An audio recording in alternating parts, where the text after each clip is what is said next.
She gave birth with 2 men, but the price she paid destroyed her life. Take these 12 condoms, sleep with 2 men. Your wealth will be born from their downfall, but each act will chain you a little more to your own curse. That's what an old marabout told a poor girl named Hawa. She wanted to shine. She wanted luxury, beauty, the sweet life she saw on Instagram. She got all that, but what she lost can never be returned. In a village lived a girl called Awa. Her silhouette was strange, too perfect to be natural. Exaggerated hips, a wasp waist, heavy thighs. She sold roasted corn, her fingers blackened by charcoal, her clothes reeking of smoke. Since her family's death in an accident, she lived alone. She barely ate, slept on a mat, and every night she stared at the ceiling and whispered, "God, have you forgotten me?" One morning she'd had enough. "I've seen too much suffering. If God won't listen to me, I'll knock on another door." She walked for a long time through the brush until she reached the sanctuary of the famous Balamusa, a marabout feared throughout the region.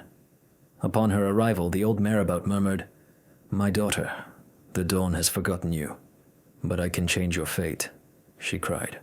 "Baba, I'm tired. I want to be rich like the girls I see on Instagram. I'm ready for anything." Baba entered his house and returned with a small black bag. Inside were 2 condoms, each tied with a red thread. "Here's your mission. Sleep with 2 rich men.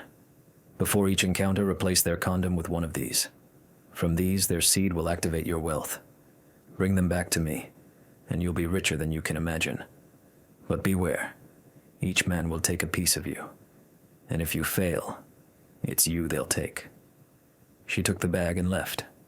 When she left the village, she became a Wishka the Queen. A new version of herself, made up, wigged, stylish. Her body became a weapon, her gaze a lure. Her first target was the community president. He fell under her spell. They slept together in a suite. She swapped the condom. 3 days later, the man collapsed mid-speech, barking like a dog. People spoke of a curse. She understood. The ritual had begun. The second man, a hotel owner, saw her enter his lobby like a VIP client. He noticed her. "Are you waiting for someone?" "Yes. Life." They went up to his room. She did what she had to do. A week later, he lost his entire fortune in a crypto scam. The third man was an oil magnate. She pretended to be a doctoral student interested in oil. "I want to understand what flows beneath the earth." He found her brilliant and seductive. After their night, he developed a strange, incurable skin disease.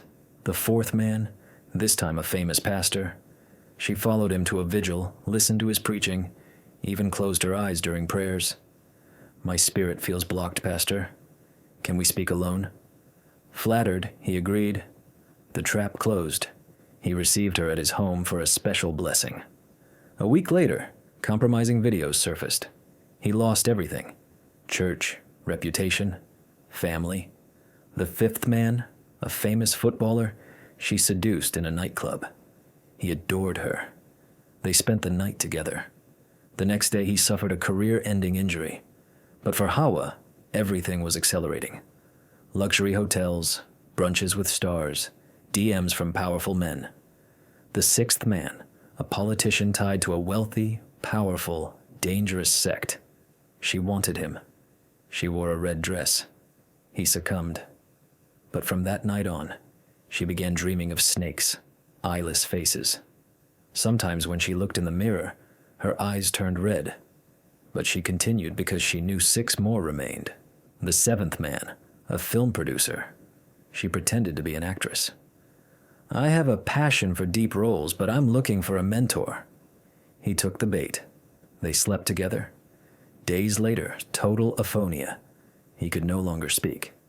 The eighth man, a textile industrialist. She played the ambitious girl. He invited her to tour his factory. They slept together. 2 days later, a fire destroyed his factory. The ninth man, a bank director, she created a fake project. Charmed, he received her. After their night, he was accused of money laundering, his career ruined. The 10th man, a millionaire influencer, she flirted with him for weeks on Instagram. He bit. They slept together. Soon after, all his accounts were hacked. He vanished from the web. Meanwhile, she gained 50,000 followers in 3 days. But from that moment, shadows began appearing in her dreams, in her mirror. The 10 men, motionless, wide-eyed, whispering, "You took from us. We're waiting." The 11th man, an influential senator. She seduced him at a gala.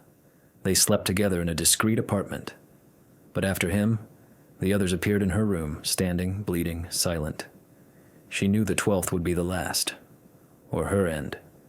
The 12th man, the most powerful of all, gas stations, malls, and airline. They met at a party. "Your beauty drives me crazy. Maybe because I'm your destiny." They went up to a 5-star suite. She slipped a mild sedative into his drink. She made the swap like the others, but this time, the wind blew. Though the windows were closed, the lights flickered. The man didn't wake up. She grabbed her things and fled. Balamusa collected the 12 condoms. "Go. Your wealth awaits." And it was true. The next day, in her apartment, gold bars, millions in her account, a Range Rover, a luxury house. She jumped. She screamed. She had succeeded. But in the dark corner of her room, the 12 shadows watched her. The voices returned every night. She no longer slept. Her reflection in the mirror moved without her. Screams came from the closet. Faces appeared in the windows. One morning she collapsed. Her legs blackened. Her tongue grew thick. The doctors didn't understand. She returned to Balamusa. His house had burned down. He was dead. An old woman told her, "You built your life with their blood. Now they're coming to take it back." She cried. "I was hungry. I just wanted to live." "You stole souls. Prepare to pay." Her last dream, the 12 men in a circle, her in the center. They chanted, "You took our strength. Give us yours." She screamed, but no sound came out. The next morning she was blind. The money gone, the house sold, the accounts emptied, her face unrecognizable. People laughed at Awishka the Queen, now begging. What a shame. But no one knew the 12 shadows still laughed in the wind. Suffering can push us to anything, but shortcuts to wealth are often invisible chains. What you steal comes back to destroy you. True success takes time. It doesn't demand your soul, just your patience. Do you think Awa deserved what happened to her? Would you have done the same? Share in the comments and subscribe if you want more true stories.